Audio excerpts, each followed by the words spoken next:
So this is an example of using the graph of a function, in this case f prime, to draw some conclusions about a function, which is what you'll be doing in the multiple choice packet.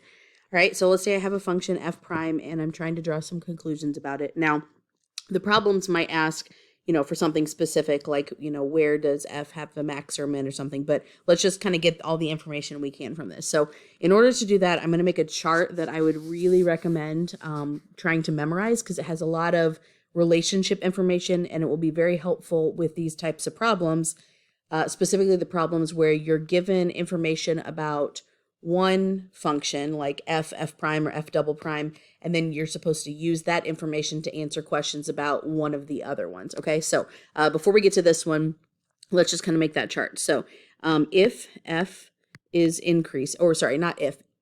f is increasing if and only if f prime is positive. Now, really here I'm talking about an interval. I'm not talking about like at a specific point. We know that there's kind of an exception to that where, like on y equals x cubed, how the derivative was actually equal to 0, not greater than 0, but it was increasing through that interval. So this is just kind of like the generic rule here. And then f is decreasing if and only if f prime is negative. Okay, and then also if f has extrema, then f prime changes signs. Okay, and then also, okay, so that's relationship between a function and its derivative, but then also f is concave up if and only if f prime is increasing if and only if f double prime is positive.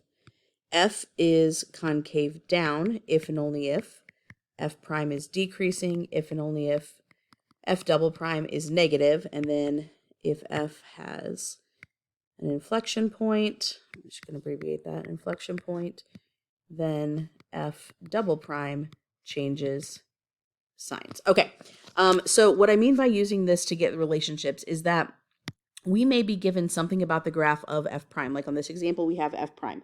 And then we want to answer questions about something that f or f double prime is doing. Well, if I look at the graph of f prime and I see one of these two things, then I can conclude that its corresponding thing here is true. If I see one of these two things, then I can conclude that the corresponding one of these two is true and the corresponding one of these two is true. So, for example, getting all the information I can about f on this, I know that I can tell that since f prime is positive on the interval from negative infinity to 1 and 4 to infinity, then that means f must be increasing. So f is increasing on negative infinity to 1, and then again on 4 to infinity. And my justification is because f prime is positive. Okay, I could also say f is decreasing on 1 to 4 because f prime is negative. All right. Likewise, because f prime changes from positive value to a negative value here, then that means I'm going to have a max. Okay, because I'm changing from a positive slope to a negative slope, that means I have a max. So I have a max at x equals 1, and then over here I have a min at x equals 4. And again, my justification would be because f prime changed either positive to negative or negative to positive. Okay.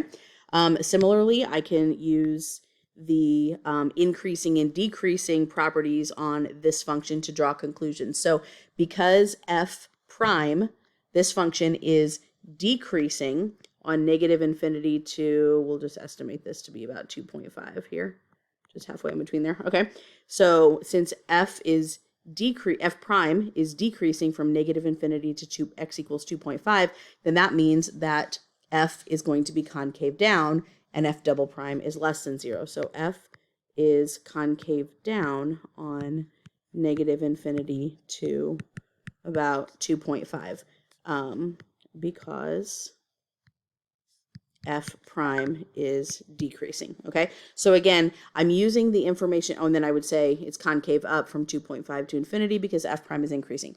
So I'm looking and saying, okay, I'm given the graph of f prime, so where do I see something about f prime? And that's going to be here, here, here, here, and then how do I use that to answer whatever the corresponding question is between, you know, is it asking about F's concavity? Is it asking about the sign of F double prime? Is it asking if F is increasing or decreasing? I use these relationships to determine that, okay? Last thing here, I can also tell that since F prime changes from decreasing to increasing at 2.5, then F has an inflection point. So F has an inflection point. You might see this abbreviated POI, point of inflection, okay?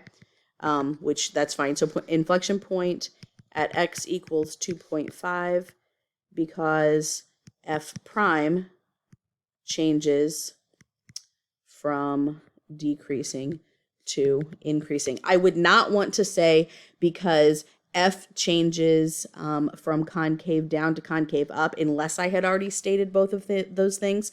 I also would not want to say because F double prime changes from negative to positive.